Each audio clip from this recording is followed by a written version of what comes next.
en ce lieu simplement ta volonté. Alléluia. Je vous asseoir dans la présence du Seigneur.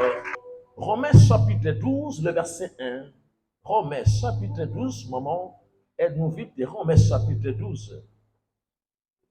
Le verset 1, le verset 2, on court avec le temps comme on a parlé à Dieu derrière ce pupitre. Romains chapitre 12, le verset 1 jusqu'au verset 2. Nous faisons la lecture. Je lis la parole de Dieu dans Romains 12, verset 1 à 2. Dites Amen. Je vous exhorte donc, frères. Waouh, c'est une exhortation. Par les compassions de Dieu. Par la compassion ou les compassions de Dieu. À offrir vos corps comme un sacrifice vivant. À offrir, dis avec moi, à offrir. À offrir. Oh, plus fort encore, à offrir. À offrir. À offrir vos corps comme un sacrifice vivant, saint, agréable à Dieu, ce qui sera de votre part un culte raisonnable. Dis avec moi, un culte raisonnable. Alors au Seigneur, le verset 2. Ne vous conformez pas au siècle présent. Ne vous conformez pas au siècle présent. Soyez transformés par le renouvellement de l'intelligence, afin que vous discerniez quelle est la volonté de Dieu, ce qui est bon, agréable et parfait. Gloire au Seigneur. La deuxième lecture, c'est dans des rois. Allons vite. Des rois, chapitre 3.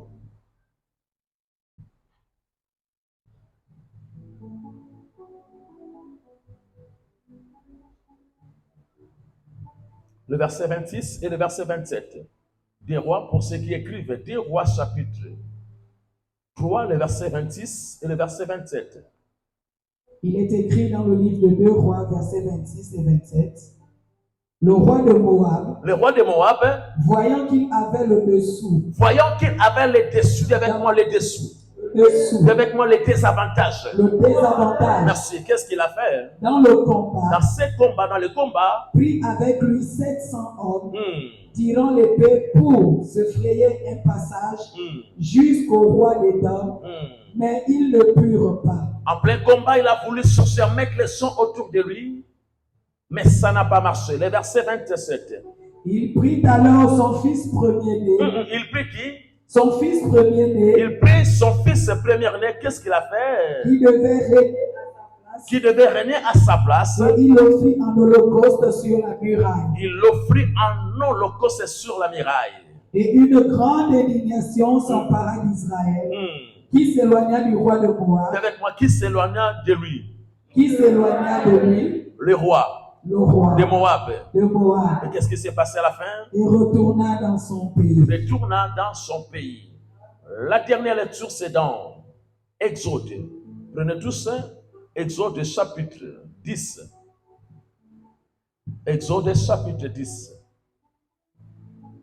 Pour ceux qui écrivent. Exode chapitre 10. Le verset 3, seul le verset 3, et puis nous prenons le verset 24, juste le verset 3 pour donner la meilleure compréhension dans notre lecture. Le livre d'Exode 10, le verset 3 d'abord. 3 déclare: Moïse et Aaron allèrent vers Pharaon. Ils sont allés vers Pharaon et lui dit: Ainsi parle l'Éternel. Le Dieu des Hébreux. Le Dieu des Hébreux, le Dieu de l'Assemblée, Jésus-Christ est Seigneur. Jusqu'à quand refuseras-tu de t'humilier devant moi? Wow. Laisse aller mon peuple afin qu'il me serve. Qu'il me serve. Écoutez, avant de continuer la lecture, lorsque Dieu te délivre, c'est pour que tu arrives à les servir. Alléluia. Il y a des gens qui n'ont pas de miracles dans les églises. Pourquoi? Ils veulent juste se contenter des miracles et puis ils vont s'asseoir. La vraie délivrance, c'est lorsque Dieu te délivre pour que tu arrives à les servir. Lève ta main, c'est lundi avec moi, Seigneur Jésus-Christ. J'entends mon miracle, ma délivrance, ma liberté. Je te promets ce soir, fais de moi, Seigneur, un instrument pour ta seule gloire, dans le nom de Jésus-Christ. pour clôturer toujours dans Exode chapitre 10, le verset 3, non, le verset à lire, c'est le verset 24 jusqu'au verset 29. 24. Nous descendons, nous prenons le verset 24. Pharaon appela Moïse et dit, Pharaon appela Moïse et dit, allez servir l'Éternel.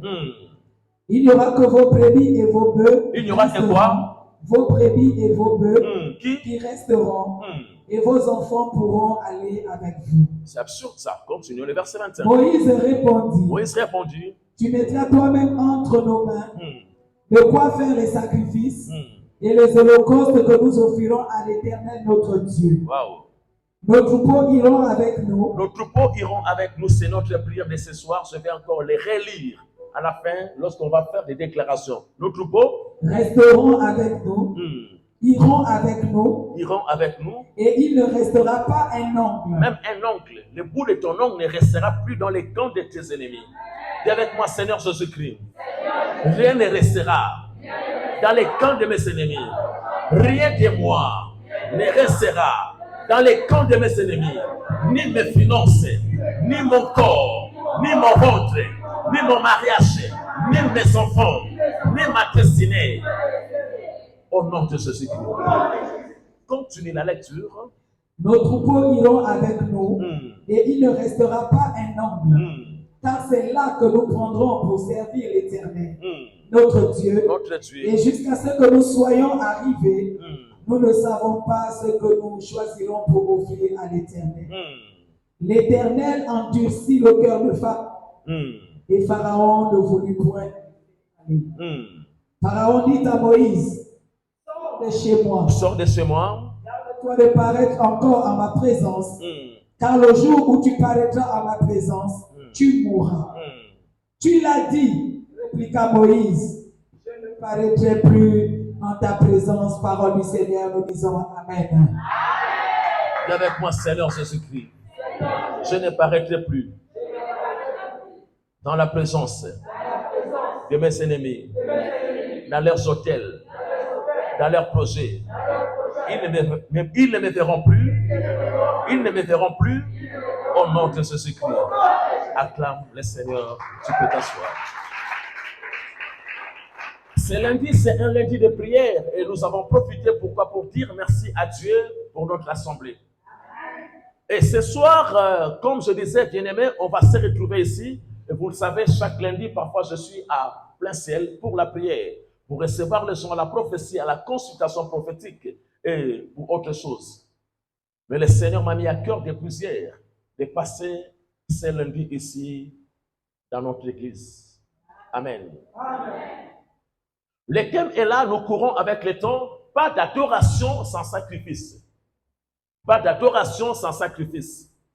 Et ce, c'est pour toucher la pensée de ce soir. Il faut que nous puissions d'abord connaître l'importance surtout de ces mots adoration.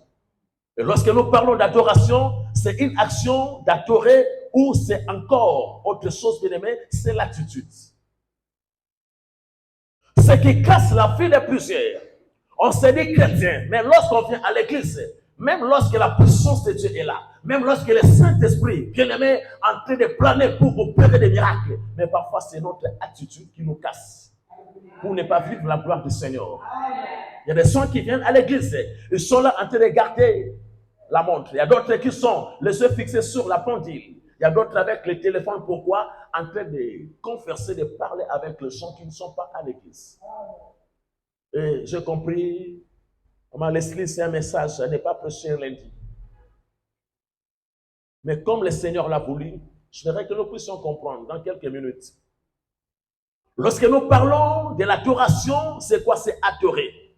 C'est honorer une divinité en lui rendant le culte qui lui est dû. C'est tuer, parce que l'adoration ne se fait pas juste, bien aimé, pour nous les chrétiens. Même dans des sens occultes, dans le monde des ténèbres, ils connaissent, ils savent ce qu'on appelle adoration. Les chrétiens aujourd'hui, nous avons oublié, l'adoration est restée lorsque juste la prière est là, le chant est en train de chanter, ce n'est pas ça juste l'adoration. L'adoration, comme je disais, c'est aussi l'attitude. C'est aussi, comme je parlais, il y a de cela peut-être plus de 10 ans, j'ai parlé de l'adoration, c'est l'attitude, c'est aussi la position. Que cette position, lorsqu'une femme est sur le point d'accoucher, la femme doit prendre toujours une position qui va lui permettre de faire sortir l'enfant. La femme sur le point d'accoucher va écarter ses jambes. Pourquoi? Pour ne pas empêcher l'enfant de sortir. Suivez-moi ici. L'adoration, c'est l'attitude. C'est aussi, comme je disais ici, honorer une divinité. Notre divinité, lorsqu'on parle de la divinité, on voit le monde des esprits. Il y a des sons qui sont là, qui ont pactisé avec les diables. Ils font des cérémonies dans les rivières, à la mer, à les jeter, parfois même dans des cimetières. C'est aussi une adoration.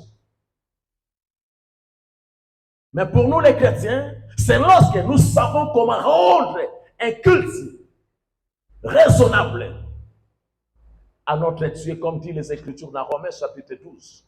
Et je cours avec le temps lorsqu'on parle de sacrifice. C'est une action par laquelle on offre certaines choses au Dieu ou à Dieu avec certaines cérémonies pour rendre hommage à sa souveraine puissance. C'est ça un sacrifice. Mais ce soir, qu'est-ce que l'Église nous voulons écouter? Un an. Le Seigneur m'a parlé quand j'étais en prière. Il me dit, Christian, il n'y a pas autre chose à prêcher ce soir, c'est juste, il faut parler à mon peuple. Bien-aimé, le thème est là, pas d'adoration sans sacrifice. J'aurais voulu parler un peu, toucher, bien-aimé, quelques points nécessaires. Parce que ce sont des choses, bien-aimées, qui sont inévitables. Pour un homme, une femme qui a besoin d'un miracle.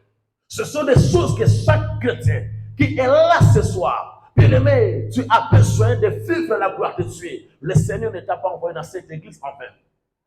Je vois les cadenas qui s'ouvrent ici. Dieu me dit, c'est un message. Pendant que les autres ne sont pas là, mais c'est un lundi. Bien-aimé, nouveau pour toi. Ce sont des choses, comme je parlais ici, inévitables et qu'on ne peut jamais les contourner. Connaître, bien-aimé, ce message. Parce que nos églises aujourd'hui, les gens courent de gauche à droite. Hier, j'étais à la maison. J'arrive, c'était vers 18h, 19h. Après ma touche, je vois les téléphones sonner. L'enfant est là. Il me dit, papa, on te cherche. Un homme de Dieu est venu de 19h jusqu'à 22h. On était ensemble. Papa, j'ai écouté beaucoup de choses et j'ai eu mal au cœur. En ce qui concerne l'église ce soir, bien-aimé, je pense que si je ne finis pas cette pensée, on va la développer dans les jours à venir. L'église est restée dans la distraction, l'enfantillage. Et même ça se voit dans la salle. Ça se voit dans la salle. L'église, nous avons besoin de miracles. Alors, ce qui est à connaître, à savoir ce soir, bien aimé, je parlais ici à un ami, surtout par rapport à cette pandémie qui a touché le monde lorsqu'on parlait du Covid. Les gens ont vu ces problèmes. Lorsqu'on parlait, bien aimé, du Covid, c'était juste une grippe, je ne sais pas, ou une maladie, mais dans le monde spirituel, il y avait des effets. Cette pandémie nous a amenés à porter les masques, à porter, bien aimé, les bavettes. Le son voit juste, non, je porte la bavette, mais en réalité, il y avait autre chose. Et je pense que beaucoup, dans certains domaines, après, bien aimé, 7 ans, le monde a connu la suite dans plusieurs domaines. J'étais avec un homme de Dieu qui me dit, l'homme de Dieu, après la Covid, même notre église a pris un coup jusqu'à aujourd'hui. Même l'attitude du peuple, de plusieurs hommes de Dieu, serviteurs, chrétiens, ça a changé. La crainte qui était autrefois dans les églises, de servir le Seigneur, même avec les dîmes, les offrandes, les dons volontaires, il n'y a plus. On nous a appris avec la bavette, cacher la bouche, cacher le nez. Mais dans le monde spirituel, il y avait beaucoup de choses. C'est pour dire à quelqu'un ce soir, le monde dans lequel nous vivons, ça cache la spiritualité. Notre pays, les Gabon, ça cache la spiritualité. Je parlais ici, on a crié, c'est bien bon. Pourquoi? Parce que nous avons un nouveau régime. Le président actuel, il est là. Il y a des choses qu'il ne fera pas si l'église ne se lève pas. Le président Oligui a fait son travail. L'ancien régime est tombé. Mais bien aimé, ce nouveau régime, il y a encore des choses pour l'Église. En tant qu'homme de Dieu, je pense que la vidéo est là. Serviteur de Dieu, l'Église, on doit se mettre ensemble pour briser les entités. Il y a des bénédictions qui ne viendront pas, bien aimé. Je sais pourquoi, parce que non, tu as ton salaire, tu travailles. Mais il faut que le ciel s'ouvre pour que le peuple gabonais arrive à jouir de toutes les bénédictions et même par rapport à toutes les promesses que ce gouvernement a mis en place pour ce peuple. Mais aussi longtemps que l'Église ne saura jamais jouer son rôle de briser les entités qui empêchent la bénédiction spirituelle un jour à l'autre. Le même peuple qui a acclamé, le même peuple qui sera bien-aimé pour chercher à détruire, à insulter, à critiquer, à jeter les pierres sur notre président. Je ne suis pas là ce soir pour ça. La Gabon, bien aimé autant pour moi, les Gabon, notre pays, les Gabon cachent, comme je disais ici, la spiritualité. Il y a des gens qui sont là à l'église, je l'ai toujours dit, juste par un simple bonjour. Tu vois, ton frère, ta soeur, quelqu'un te salue. Mais dans le monde spirituel, la personne a déjà fait la lecture de tout ton être. Voilà pourquoi le Seigneur pouvait dire, lorsqu'il a tourné la mission à ses disciples pour aller prêcher l'évangile et guérir les malades, il a dit, ne saluez personne. Le monde dans lequel nous vivons, je voudrais que nous puissions comprendre, ça cache la spiritualité. Et même lorsque nous nous présentons dans la maison de Dieu, à l'église, l'église n'est pas juste un rassemblement qui est physique. On chante, on acclame. Non, l'église est spirituelle. Si nous voulons changer la dimension comme le Seigneur m'a parlé, c'est ce qu'il m'a parlé, bien-aimé. Cette année, quand je priais chez moi, il me dit, cette année, Christian, nous devons chuter à la dimension spirituelle. Il faut que notre église devienne une église spirituelle. C'est la spiritualité qui donne naissance à ce qui est physique. Bien aimé, si l'église arrive à perdre la spiritualité, l'église va devenir comme un restaurant, comme un marché. On se retrouve, on crie, on chante, on danse, après on retourne chez nous sans rien recevoir. L'église est spirituelle. Dis avec moi, l'église est spirituelle. Voilà pourquoi le jour où Jésus va croiser la femme samaritaine, va lui demander de l'eau. Il y a eu l'entretien entre la femme. J'aime ce que Jésus a dit. Que tu es esprit. Il faut que ceux qui l'adorent en esprit et en vérité. Est-ce que je parle à quelqu'un? Alléluia. Le monde dans lequel nous vivons, je sais, la petite bien-aimée pensée que nous voulons partager ce soir, de connaître que l'Église est spirituelle. La nation est spirituelle. La nature, ça cache la spiritualité. Toi, tu vois juste une feuille. Mais la personne sait, au travers de cette feuille-là, si j'arrive à faire ceci, ça va produire ça dans le monde physique. Mais c'est toi qui ne connais pas. Les chrétiens ne connaissent plus, bien-aimés dans le Seigneur, le pouvoir même de la consécration. Est-ce que tu connais la personne qui était là avant que toi tu n'arrives? C'est bien de dire que j'ai trouvé un homme. C'est bien de dire que j'ai trouvé une personne, mon partenaire bien-aimé. Est-ce que tu connais la personne qui était avec ton partenaire, même la maison, avant que toi, tu arrives à prendre la place?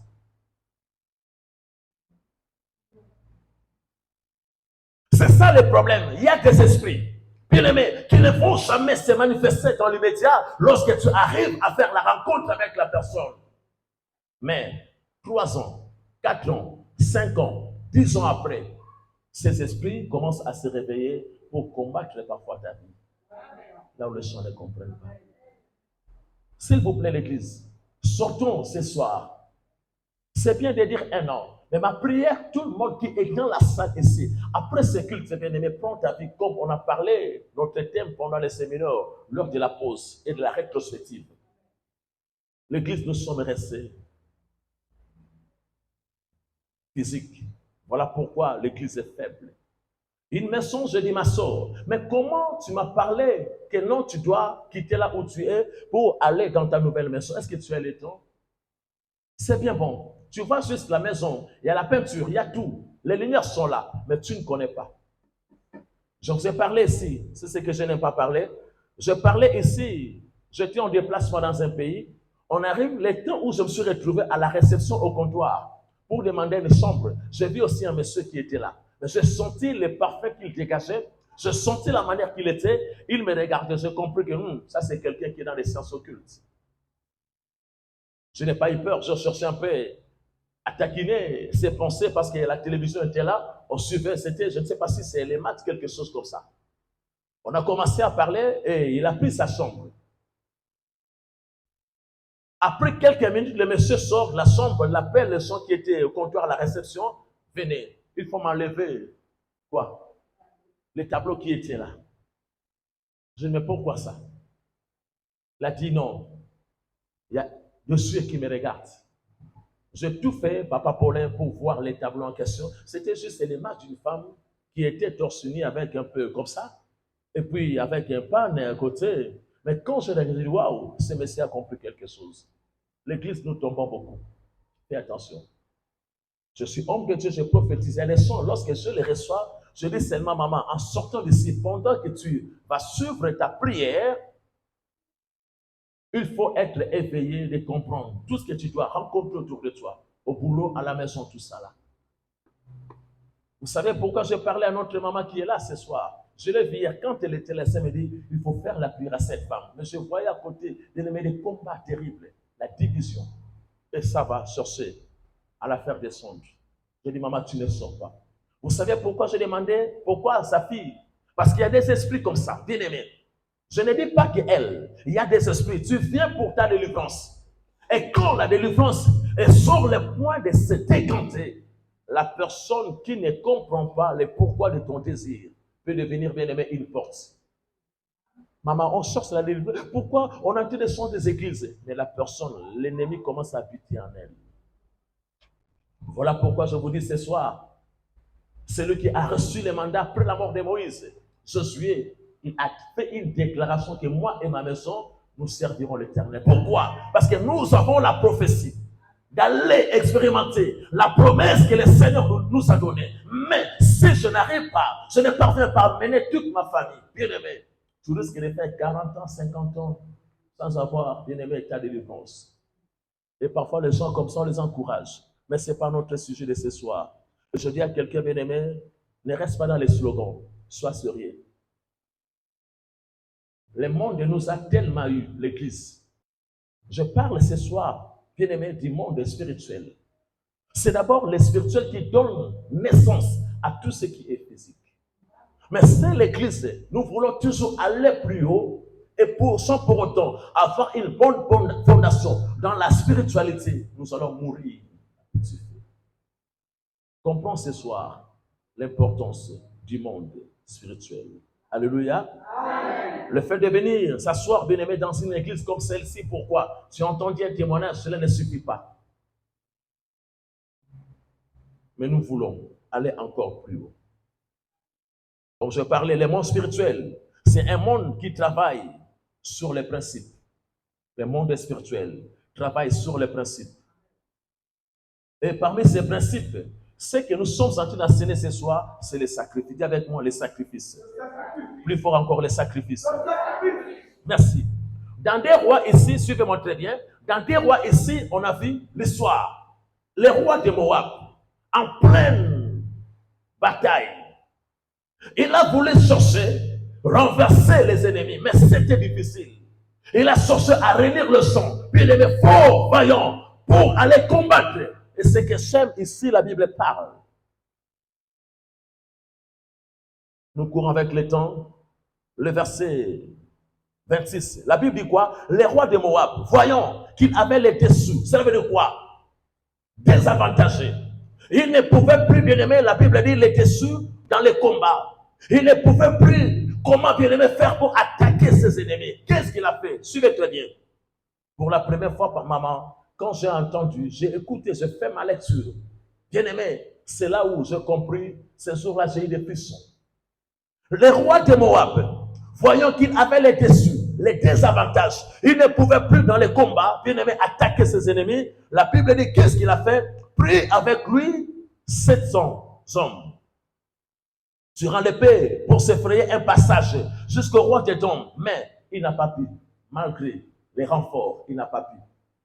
Il y a des choses, ce n'est pas parce que tu es bien entouré. Tu peux être entouré. Tu dis que non, j'ai un parent, il est ministre, j'ai un ami qui est ceci, j'ai un gars qui travaille au trésor, il a l'argent, mais tu es toujours pauvre. Tu restes toujours pauvre.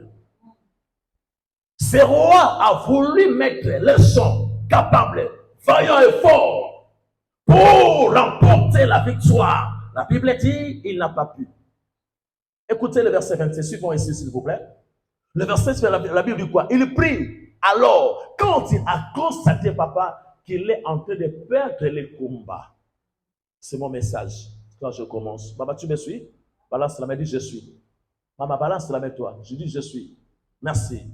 Le verset 27. Il prie. Alors son fils, premier-né, qui devait régner à sa place. Nous savons quand un roi meurt, il n'y a pas des élections pour chercher son remplaçant. Amen. On sait que non, c'est le fils. Mais en plein combat, maman Flavie, sur le point de perdre les combats, le roi a dit non, je refuse, je essaie avec les renforts, je sais avec les gens voyons forts. Ça n'a pas marché. Le roi de Moab a changé de stratégie. Maman, la Bible dit, il a pris son enfant qui devait régner après lui à sa place. Il l'offrit en holocauste sur la muraille. Les camps adverses étaient là. Et il a constaté que non, je suis en danger. L'ennemi est prêt à me faire du mal, à finir avec moi. Non, je vois la défaite. Mais pour refuser la défaite, la Bible dit, il prend l'enfant qui était là. L'enfant croyait que non, je suis avec le père. Mais le père a dit non, là. Si je reste les bras croisés, je vais échouer. Il prend l'enfant, il le sacrifie devant tout le monde. La Bible dit, sur la muraille. Il combattait contre qui? Contre un peuple, frère Boris, élu de Dieu, Israël. Israël, un peuple qui marche avec Dieu. Quand Israël a vu ses sacrifices, Israël s'est retiré. Israël s'est retiré. Pourquoi? Parce que dans le monde, bien-aimé, spirituel, on ne joue pas avec les sacrifices. Les chrétiens s'amusent. On vient à l'église, on regarde la pendule. On vient à l'église, on regarde l'eau. On vient à l'église, bien-aimé, parfois tu n'es pas contrôlé. C'est là où beaucoup ont perdu. Beaucoup ont perdu. Je prie, mais ça ne marche pas. Voilà pourquoi ce soir, je viens vous enseigner. Maman, pas là, pas là. Pas d'adoration sans sacrifice. Tu veux être honoré? Tu ne connais pas la vie des sacrifices. Bien-aimé, ça ne marchera pas. Suivez-moi ici, ça ne marchera pas. Maman Flavie, soyons une église de sacrifices, mes enfants. La défaite était là. Mais quand le monsieur a constaté qu'il est en train de perdre maman, il a dit non, il faut que je fasse un sacrifice. Dis-moi, ne joue pas avec le sacrifice. Ne joue pas ce soir avec les sacrifices. Ne joue pas ce soir avec les sacrifices. Vous clôturez, papa, la lecture dans Exode. Suivons tous ici. Maman, tu viens d'arriver. Suivons ici. Dans Exode, la Bible parle. La délivrance des enfants d'Israël, la servante de Dieu, maman Irma, ça a été annoncé. Et la parole que Dieu avait mise dans la bouche de son serviteur Moïse, c'était quoi? On a lu ici, d'aller dire à qui? À ces rois, Pharaon. Laisse aller mon peuple afin qu'il me serve. Écoutez-moi, je lève ma main ici ce soir. Tu es entré ici avec beaucoup de problèmes, de complications. Les secrets que je vous donne, je l'ai toujours dit, suivez-moi. Ces secrets, ne les perdez pas. Beaucoup de gens n'ont pas la délivrance. C'est pourquoi? C'est parce qu'ils veulent la délivrance juste pour eux-mêmes. La vraie délivrance s'installe dans le corps d'un être humain qui a accepté Jésus comme Seigneur et Sauveur. Après sa délivrance, c'est pour que la personne devienne un instrument au service de l'Éternel. Guéris mon enfant. Après quoi, il va retourner encore. fumer les cendres. Guéris mon mari. Après quoi? Pour encore te tromper demain, retourner encore dans la même vie. Et ce sont des cas que vous amenez à l'église. Un cas qui était difficile, où Jésus va tout arrêter, dire à ses disciples, allons, on va monter pour aller de l'autre côté. Mais les disciples pouvaient poser la question, mais pourquoi les maîtres nous précipitent, nous empressent d'aller? Et d'abord, il y a les vagues, les vents menacent. Jésus connaissait. Il y avait quelqu'un qui était dans les cimetières. Il dormait où c'est? Dans les cimetières. C'était le fou de Gadara.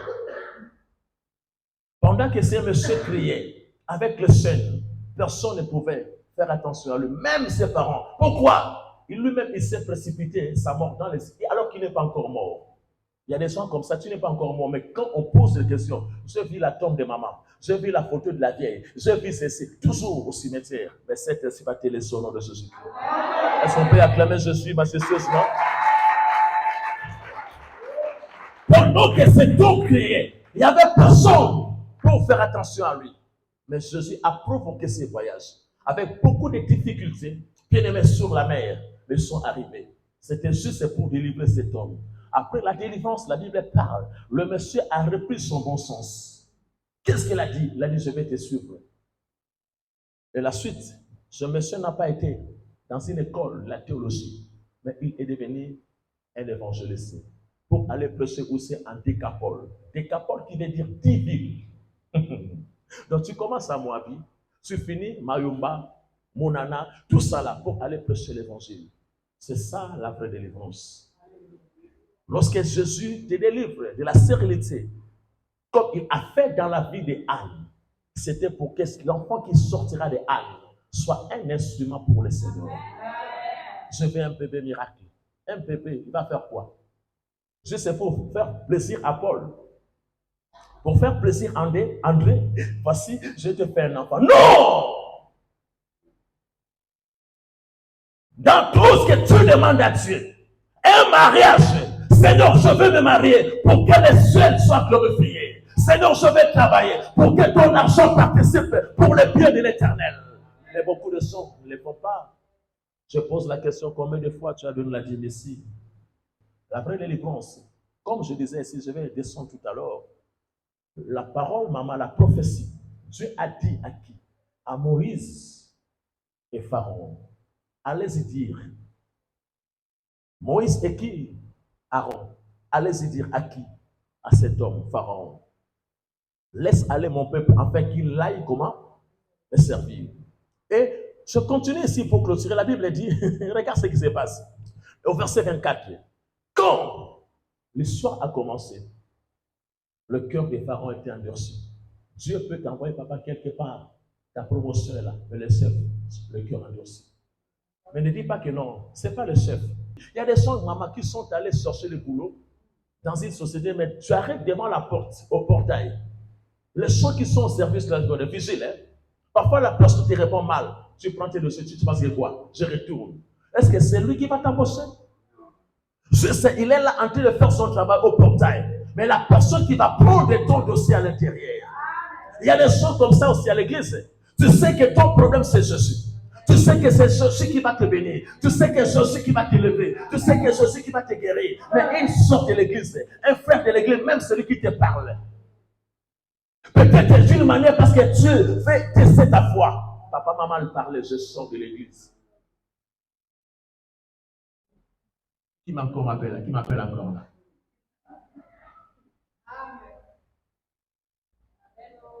La femme cananéenne, elle a entendu que Jésus guérit.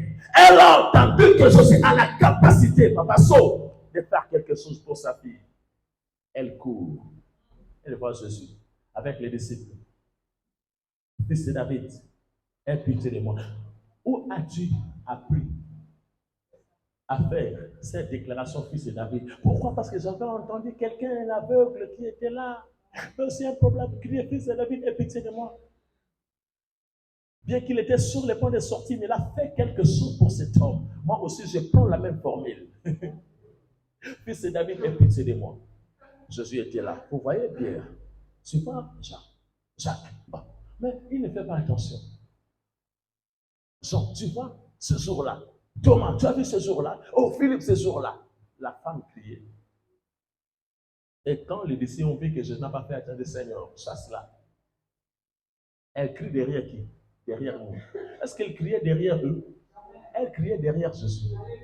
Maman, papa, ils ont pris cette affaire-là, c'était comme leur affaire. Chasse-la. La femme a dit non. C'est pas vous. C'est lui. Maman, c'est une erreur d'amour. Et quand la femme, Jésus a ouvert la femme a dit oui, mais là, je vais t'écouter. Vous, laissez, Jean-Pierre, Jacques, laissez. Lui veut parler.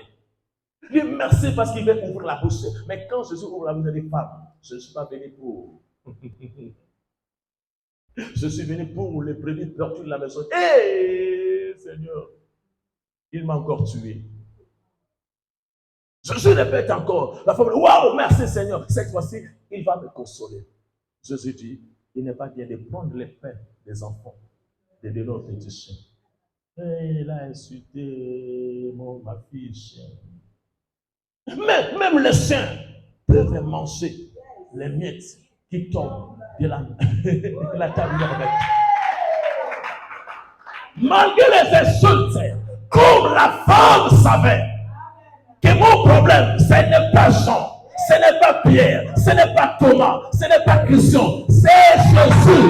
Je ne le laisserai jamais.